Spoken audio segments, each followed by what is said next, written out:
Welcome to the Viewless Wings Poetry Podcast, where we celebrate the craft of poetry.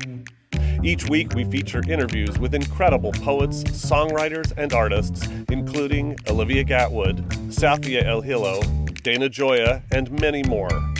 We also feature periodic submitted poetry episodes. Visit viewlesswings.com to submit your original poetry.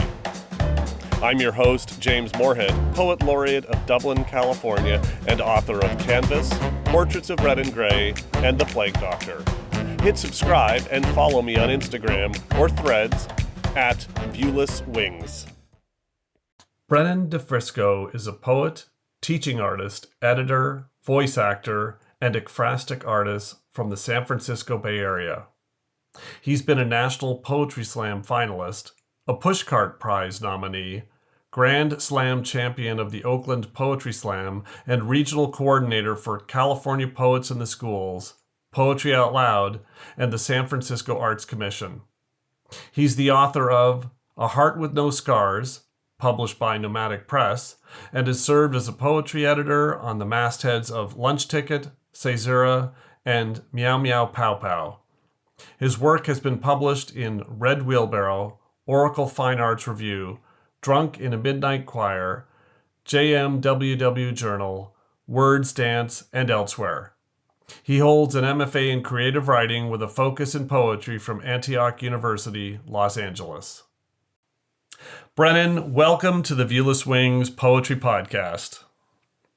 Thank you for having me. I'm very excited to have you here. I was first introduced to your poetry through performance. You are a wonderful performance poet with an understated delivery that amplifies the humor woven into your poems.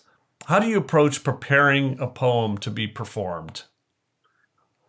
Well, thank you very much. That's very kind words. I'd like to say the feeling is mutual. I got to perform with our podcast hosts, for those of you listening, and I was very, grateful to share space with your work as well. In terms of preparing a poem for performance, there are a lot of different lenses, I suppose, to consider in how words transform from the page to being performed, being delivered, because the amount of ways that we speak non-verbally without the words at all makes up 94% of communication, or 92% of communication is nonverbal. So when a poem has a body, so to speak, when we embody the poem by being the vessel instead of the page, we have so many choices in terms of space and volume and tone and pace and emotional input in the words, emphasis, pausing. There's so much to consider that I feel like you have to take them one at a time. And the more you are thinking about, the more elements of performance you are considering, I think the more you are honing your craft in terms of how you want the poem to exist as a spoken piece and not just a written one. Oh, I think that's an amazing breakdown of performing poetry, which is when you're writing poems, you end up thinking at that level of detail. But I'm not sure every poet that performs their poetry expends the same level of energy considering how to perform their poetry. And I'm still a student of that, and I'm working on how to get to that level of craft on the performance side. But that was a wonderful articulation of how to perform or think about performing poetry. Well, I definitely think poems live two separate lives when they are written as opposed to when they are listened to, specifically because the brain interprets the information differently. Like we can't hear a poem as fast as we can read it. We would probably finish a poem if we were reading along with someone speaking it. We would finish reading it before they were done saying it. And there's a lot of things on the page you can do that doesn't show up in performance. Like no one will see your caesura, no one will see your syntax, no one will notice the construction of how the words relate to the page. And just, the same way, how are you loud on the page, right? Like how does your volume, how is your emotional input? Those are different questions in terms of a poem existing written, but it's kind of like a second life. I think the poems live two lives entirely, and the experience is different.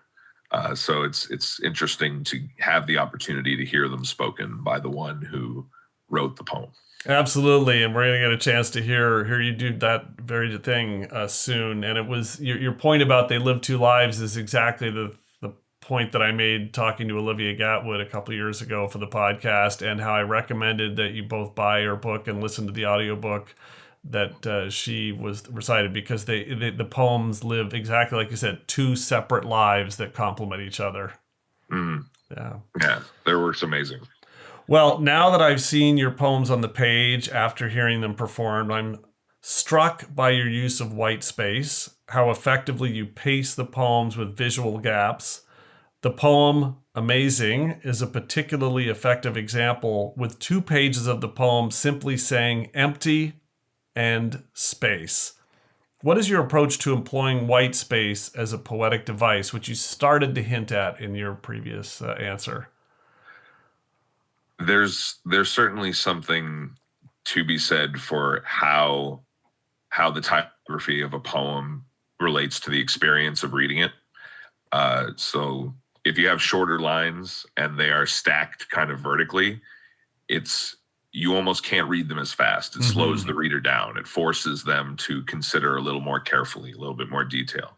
When you have a prose poem that is just long paragraph kind of reading straight across, you have a faster pace, more momentum. And those are, some reasons for like, why do you take up what you are doing in space that involves your relationship to the reader.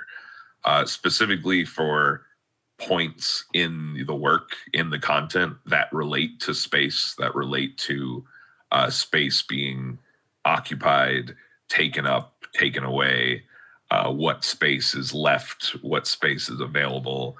There's a lot of conversations that kind of overlap with social justice and issues that folks are, how they exist in space, in the world, physically. There's so many ways that can be translated to the page that a lot of very powerful literary architects, I will call them, have arranged their poems in such a way where the space is very much part of the poem. It's very much forces you to consider the poem a particular way. Yeah, I think that the poetry is so multidimensional, and we've talked about multiple dimensions. There's the poem written, the poem as you hear it when recited.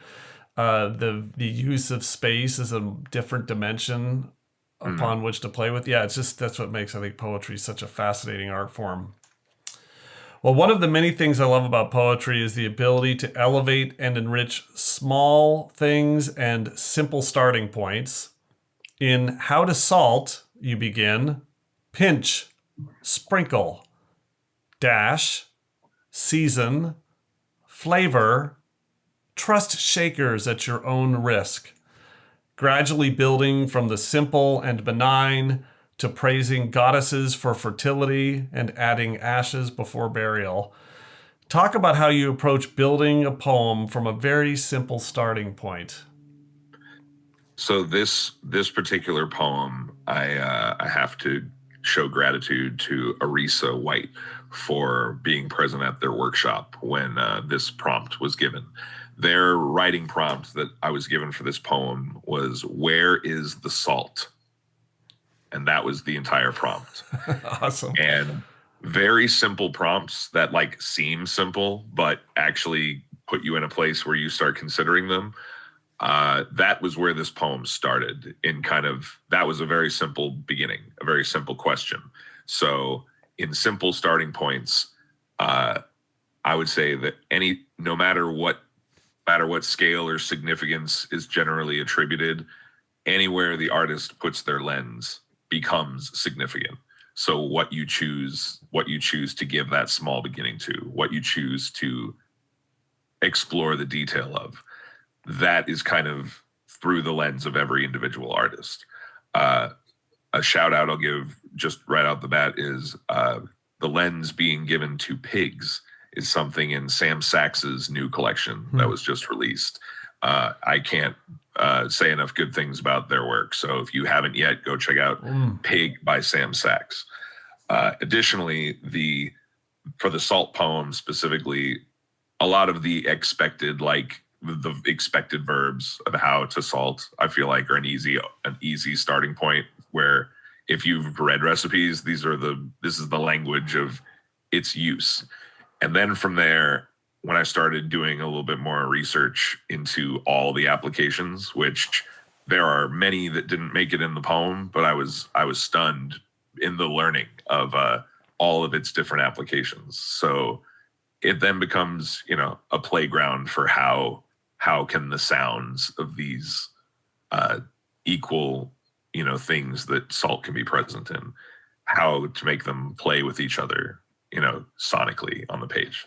Yeah, and you pulled a thread there on the role of research, which I've talked about in multiple interviews, that I think people don't realize how much poets go on research treasure hunts, looking for poetic phrases, poetic extensions of an idea, and that poetry involves a lot of research, which I think people don't really realize. And it shouldn't be obvious. It should be hidden, but it's there.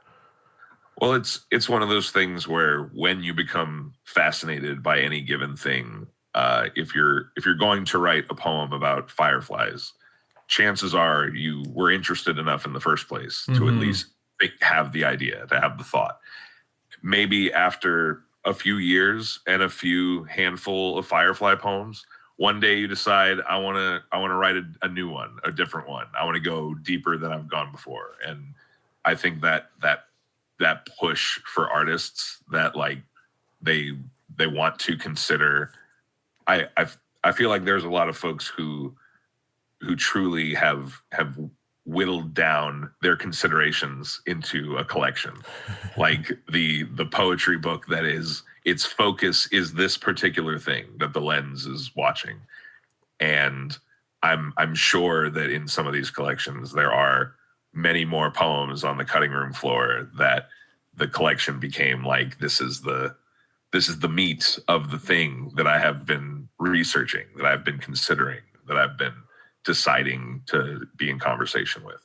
Yeah, it's like my folder of poems that I have an idea I've started for, but they haven't quite hooked me enough that I'm going to finish them off. But there's this treasure trove of future poems that may or may not get written at some point. Yeah, absolutely. I wouldn't have it any other way. Orchestra Maris incorporates wonderfully poetic words, kind of building on what we've been talking about. Hydraulophones, sonorous, susurration. Talk about how you approach finding the right word and at the same time avoiding poetic cliches. And I recently wrote, in fact, I read it at the event we were both at. I think I read my Sestina about the tenderloin. Mm-hmm. And an original version of that Sestina had a couple of words, and working with a poetry coach that provides awesome critique, there was one word in particular he said, you just can't use that word. It's been overused by poets, and it's like you can't use it anymore. I'd like to find the poet that destroyed it for us, but it's like, how do you approach that? This balance between words that really work and at the same time not getting caught in a cliche. Well, for this poem particularly, I started doing, this was research that I had never done before, in terms of asking the question, how does one make music with water? Which I became fascinated by upon hearing about I want to say a Scandinavian band. I can't remember their name right now. I'm sure Allie will remember, but there was, upon random tumbling of this idea, I found a band that is Scandinavian that exclusively records underwater. All of their instruments. They play strings, they play drums, and their lyricist has like an oxygen mask underwater that he can breathe into.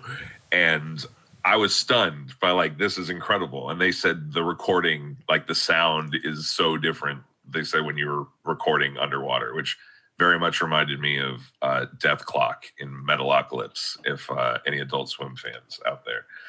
But yeah, it became something that fascinated me, and I wanted to look into the relationship water has with music, because there's tons of sounds in nature that water is already, beautiful.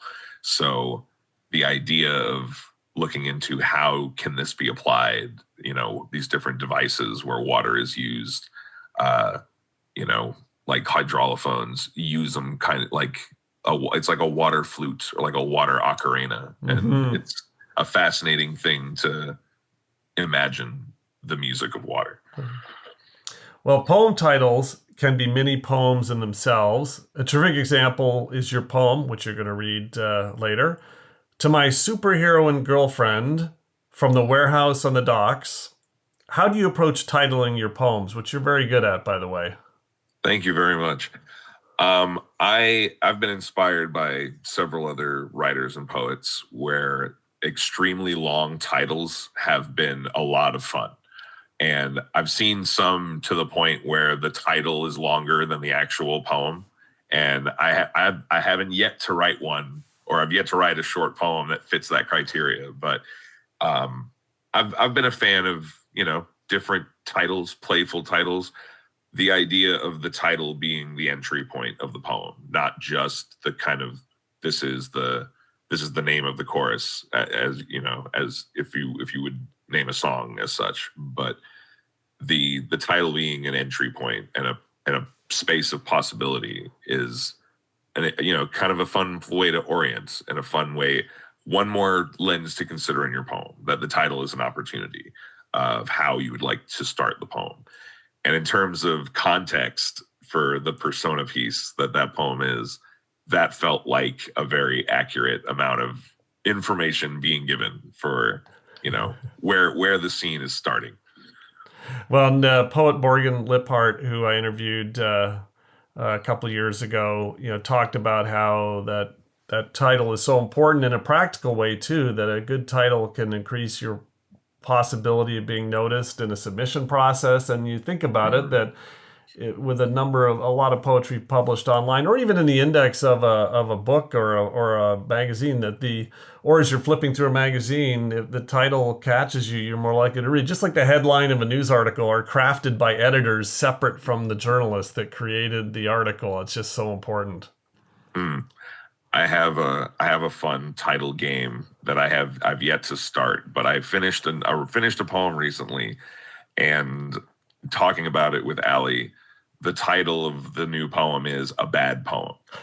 Yeah. And imagining putting that into submittable or like sending that out, I really, no matter whether it's accepted or declined, I love the idea of getting an email that says like, thank you for sending us a bad poem. It's not right for us at this time. Or we'd love to publish a bad poem. And I'm like, that's fantastic. I can't wait for that email. And that's another free writing prompt, by the way, is write a bad poem, which sounds easy and, kind of strange to approach, but what does a bad poem look like is a fun question to try to write about. Or a poem called Rejections of a Bad Poem, and every line of the poem is the rejections you got of your poem titled A Bad Poem. That'd be pretty meta. Oh, yeah. All right, well, Exquisite Duet, which you'll read in a bit, uses the contrapuntal form. Really interesting, cool form. Safiel Hillo, who was on the podcast last year, has written a whole bunch of really, really cool contrapuntal poems. Talk a bit about that form and how you decide on the form a poem should take. Well, this form particularly was when it was introduced to me in the first year that Allie and I were in a relationship, and us both being writers and poets. She actually introduced the form to me, and it felt like kind of an exercise in romantic form, so to speak, since it was something I had not done before. Like I've written with folks, like, in workshop, but I have not had a collaboration poem that I felt got to the point where it was finished, and this was the first, very appropriately for me, given that I'm grateful to still be Allie's person 9 years later. Very cool. Well, it's going to be exciting to hear the two of you actually recite that poem in a little bit. Well, your collection includes several poems that are about poets and poems, in a way breaking the third wall of poetry, led by New Poem. Were these written as a series, or did they emerge as a thematic thread for the collection? Honestly, they did not exist as a series. They were not meant to be. These will all be poems in which poem is in the title or poet is in the title. It kind of happened naturally, I think, because a lot of the collection centers joy and ways of navigating it, like the kind of the spectrum of love, as it were, where it's not just romantic, but a lot of different small and sometimes dark forms of deep, deep affection. The poems that kind of turned into them calling themselves poems, I feel like was just kind of an acknowledgement of self, an acknowledgement of the community, and that throughout the collection, a lot of things that bring me joy are poems and poets and the large literary community that we are all a part of, not just today, but ancestrally. I feel like it's a good community to be a part of, and I'm grateful to be having moments like this one where the two of us are speaking about words with each other. Oh, absolutely. I mean, this is, I've got a day job like many poets do, and this is such a wonderful oasis from my day job, which I very much enjoy. It's very different. And yes, talking to other poets, you find so many threads, commonality, and things where someone expresses the craft differently and you learn from it. So yeah, I completely relate to that. Well, just a couple more questions before we get to hear you recite some of your poetry. Poem that casts a shadow is, of all the poems in the collection, the most dependent on the visualization on the page. The poem is in effect an image, and the reflection of that image slightly distorted, represented on the page using inverted colors for the reflected text. How do you approach performing a poem that is so dependent on the visualization of the poem? Or there's some poems where you have to, it may not work being recited, or you have to recite it in a different way. And I think of one of the poets that I interviewed, and I've forgotten the exact reference. I don't want to get it wrong, but the poem was like embedded in a whole bunch of other stuff, and to make it recitable, it had to leave out the other stuff and just take the core piece that was more contiguous, and otherwise it would just be a jumble that didn't make sense. Mm-hmm. Yeah, that's really an example where the poem's life on the page is so different, and so the translation of this is what you would see in the book. I mean, that poem is not a poem I have read as often on the book tour that I recently did for the collection, but there were a few more intimate shows or shows where I was, maybe more familiar, more comfortable with the audience, where as introducing that poem, I described the form and like turned the page to the audience so that they could see what I was talking about the poem itself having a shadow, and that shadow also being part of the poem. So that, there were a few readings where I took the time to do that setup and let folks know, if you get the book, you will be able to see things like this. This is what I did. This is what I was up to. And the words are what exists most in the performance, and all the kind of page craft that you employ can be lost in the way that tone and pace are maybe not as translatable on the page in the nuance that the voice can do them.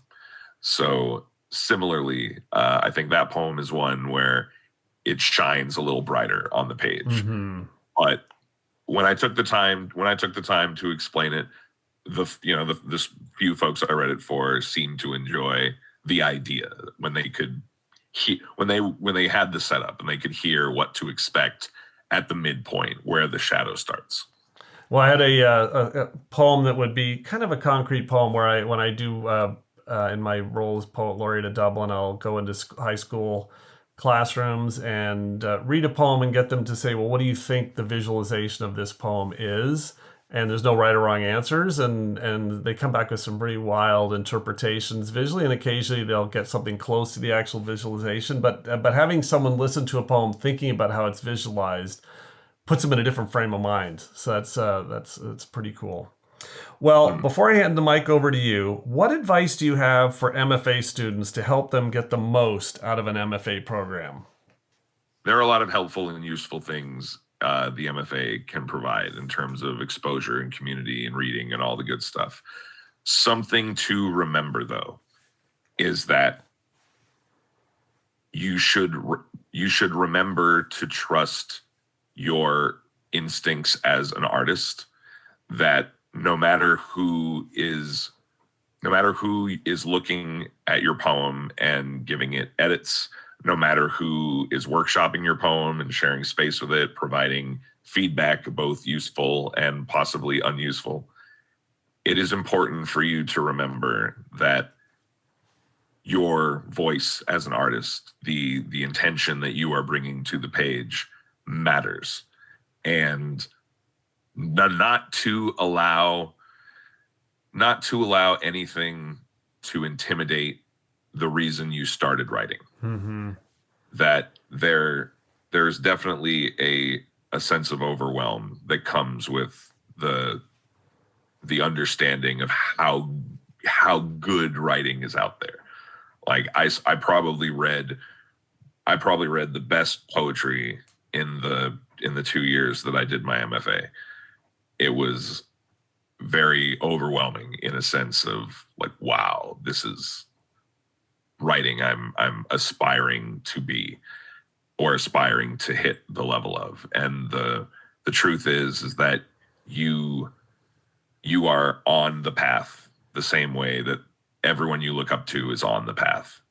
And one of my favorite pieces of advice I heard when I was in the middle of my MFA, we had Kava Ekbar come in as a special artist to teach a workshop.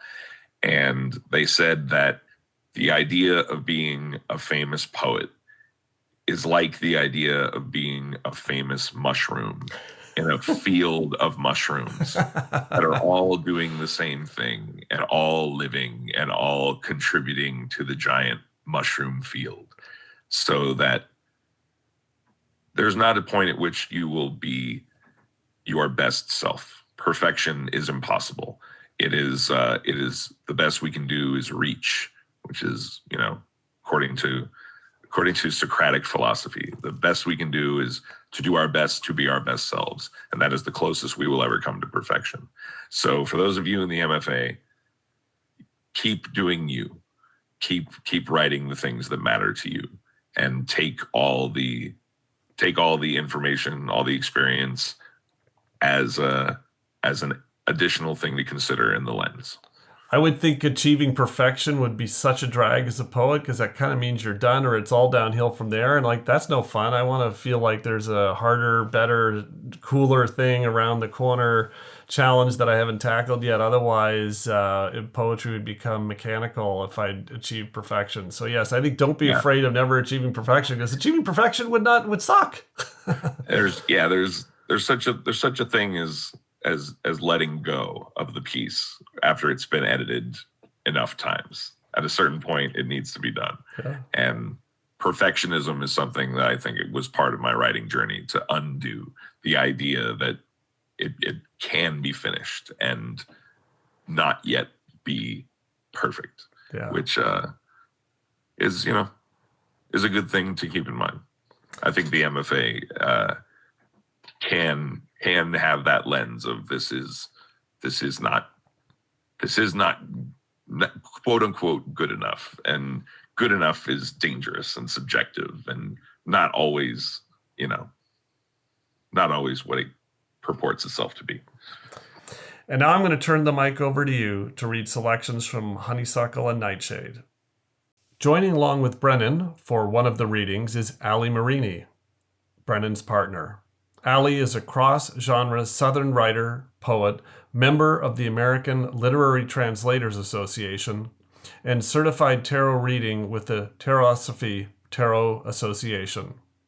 She's the author of 13 poetry chapbooks, including Southern Cryptozoology, which was nominated twice for the Science Fiction Poetry Association's Elgin Award, and This Apiary, a winner of the 2019 Glass Poetry Chapbook Contest. She's been a Best of the Net finalist, a Pushcart Prize nominee, and a member of the 2017 National Poetry Slam team for the Oakland Poetry Slam. Her work has been published in The Rumpus, The Boston Review, Crab Orchard Literary Magazine, Sweet, a literary confection, Coffin Bell, and elsewhere.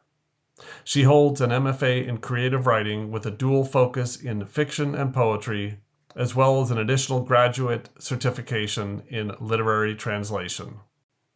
Poet sits in a city of poets. Bourbon burns a blaze of flesh, despite the ice. Try as lime and ginger might. The night sky reminds the sun it has not been approved for overtime, so our self-centric star is clocking out. Slow walk to the parking lot, palette of amber and violets in its wake. Someone must know the color's name of a confused blue sky, holding daylight's last deep breath before clouds start inspiring artists to be artists again. Poet sits in a city of poets. Sign says no smoking. Building holds as many ghosts as it wants to. Two-faced landlord charging them rent. Purgatory's getting expensive. Everyone wants 5 more minutes, and late-stage capitalism both winning and sabotaging the war at the same time. We survive systems and live for the people we love. Whether that is enough for you, you are enough. Poet sits in a city of poets, and music is filling in all the corners. Guitar knows its way around a drop D, each note a syllable, true stories spoken in strings. We should all be learning more ways to speak. Silence comes for everyone eventually. I am grateful. We are still close enough to hear each other dream. Poet sits in a city of poets. Stars will show their old photographs soon. The room will disperse its collection of separate lives, and perhaps a small joy of our time together will stay a while, linger between dreams and morning coffee. It's all we can do to hold these moments, even as they pass through hands like sand through a city of poets. I hope your beach leaves you knee-deep in laughter. I hope your desert leaves room for an oasis. I hope your hourglass cracks under the weight of all the times love pronounces your name correctly. I hope you quicksand into someone's arms and forget what it ever felt like to sink. To my superheroine girlfriend from the warehouse on the docks. You can tell the quality of a villain by the kind of chair they strap you to and what they use to tie your hands. Hemp, metal, electrical tape, and on one memorable occasion, poisonous snakes coiled in a bowline behind my back, waiting for the command to fang my flesh. But tonight, I am not impressed. Cracked pleather and duct tape. Not the date night I'd imagined. We have reservations at Benihana. I was running late, mid-shave, when your third or fourth nemesis came looking for you, ruined the living room with those Wile E. Coyote bombs you love, not the globe and wick, but the round-faced double bell, tick, tick, tick, and at least 6 sticks of TNT. He gave the usual speech, wearing latex less menacing than he thinks, and I had to wait until he was done to complain about the wall he demolished for the sake of an entrance. It took weeks to pick a paint color that we could agree on, and now I can't remember its name. I think we can still make it in time for your favorite part, when the chef turns the fried rice into a beating heart, flips shrimp tails into his tall white hat. As I writhe in my restraints, I'm trying to decide my entree, while I wait for you my beautiful rescuer, who I'm sure will order the scallops. There was a time I thought I'd never be enough for you, that your shine was so bright you'd never see me as you flew above the city. But here we are, years later. I'm still the only one they kidnap, the only bait they use to get your attention. And that always makes me feel super too. Exquisite duet. Your whispers coat the room, in unspoken gestures all saying the same thing.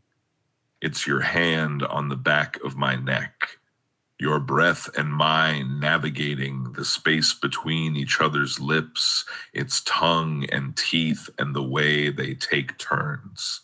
It burns in the distance of your eyes, finds its way through your fingertips and echoes across the dunes of my vertebrae. It's waking up next to you and being unsure that I'm not still dreaming. Your whispers coat the room like silk. Yes is our secret language.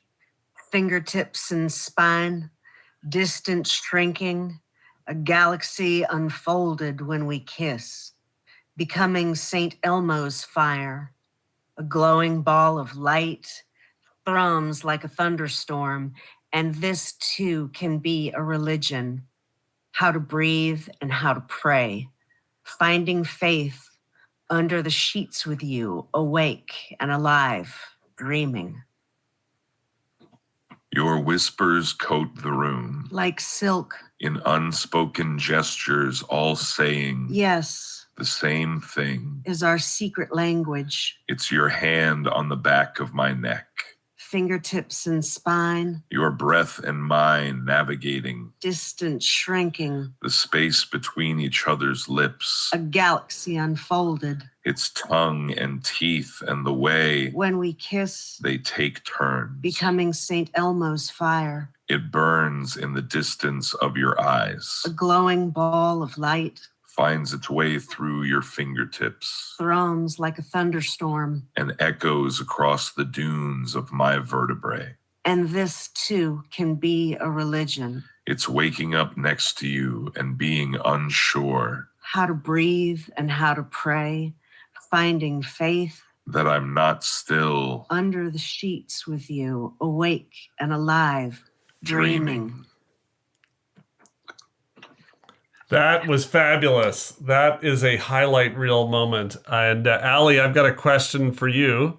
So the contrapuntal form, I remember asking this of Safia Hillo, who I mentioned before, has done a whole series of wonderful contrapuntals. How do you approach that reel? Well, maybe because people can't see the poem, who are not familiar with the form, describe it a little bit, how it works, and then just how do you approach kind of puzzling through, especially in this case, a collaborative poem? So for me and my process, writing contrapuntals is a fun challenge that I enjoy because I work a lot with translation. So puzzling language together poetically is something that I do as a way to entertain myself. So all the things that a lot of poets find frustrating about writing contrapuntals, I don't, because I'm a nerd. So this one we approached with Brennan writing the first poem. And me saying, I bet I could write into that. Why don't you let me try? And from there, it stitched itself together. And it was written the first year that we were dating. So 9 years ago now. And we met at Berkeley Poetry Slam. So writing poetry together and being poets together is a defining aspect of our relationship. And I think that at the time there was a poet that we had seen recently. Was it Issa? I think so. Issa Borgeson. who it must have been an oceanic. It was the contrapuntal after the typhoon. Yeah, it was phenomenal. Yeah. So I think that was still both fresh in both of our minds, was that contrapuntal. And I was like, we should do this. And Brennan always says that I did the harder part, but I don't agree with that, because you can't write into a poem if there isn't a good backbone to start with, you know?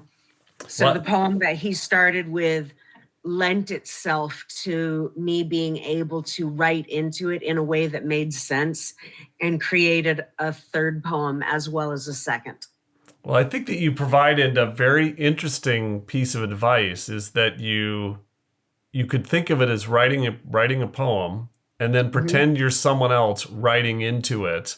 And then you'll probably have to do some puzzling to get some connections. I had my one contrapuntal, it's called Beautiful Dead Things, which will actually be probably the title poem of my next book that I'm working on. But I didn't even realize. Yeah, that's a great title. Yeah, I didn't even realize it was a contrapuntal when it was a series of stanzas, and then someone said, "Well, why don't you?" And all of a sudden, it was within 5 words of being a contrapuntal poem that I didn't even know I had written. So I don't know if that counts as me writing a contrapuntal, since I did it randomly, but it worked out. I think it counts. I think it counts. Yeah. Yeah. So I think that that idea of writing into a poem, treating the starting point as something that someone else just wrote, even though that's a really interesting way to approach it.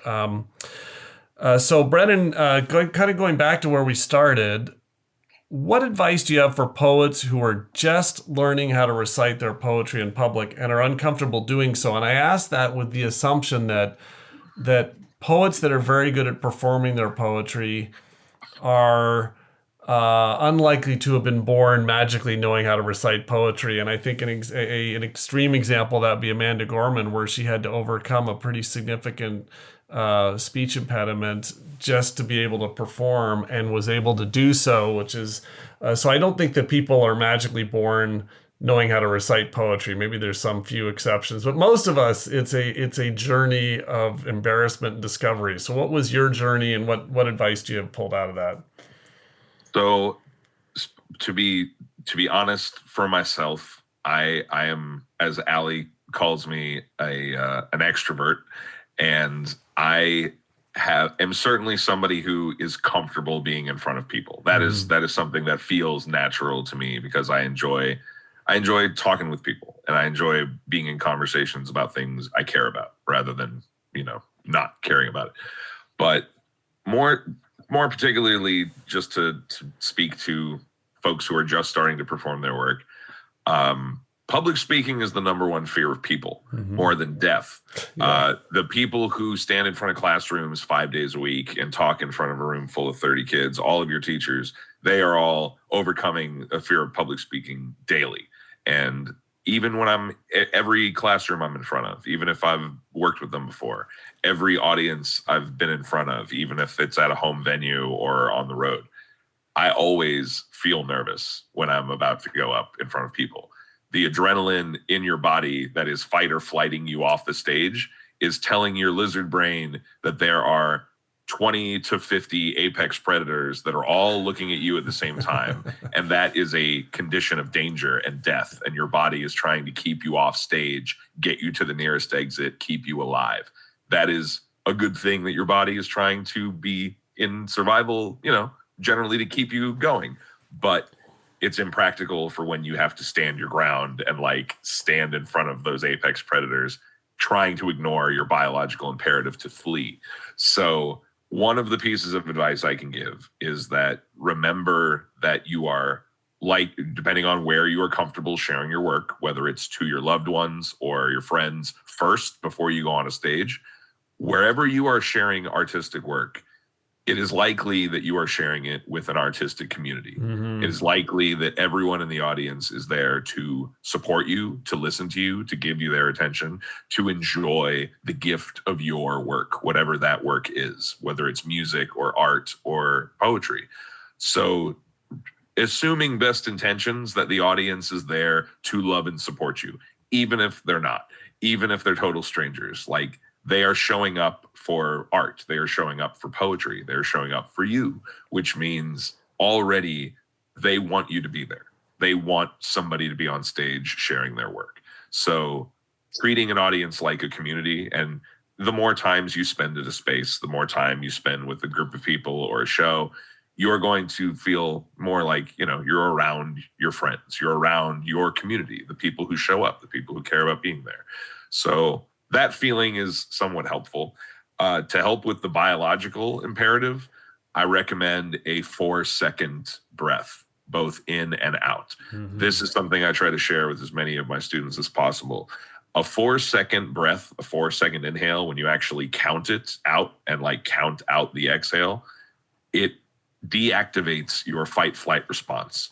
It actually trips something in your brain that if you are able to breathe slowly, it is telling your body that you don't need to run, that you don't need adrenaline, that you don't need to worry anymore.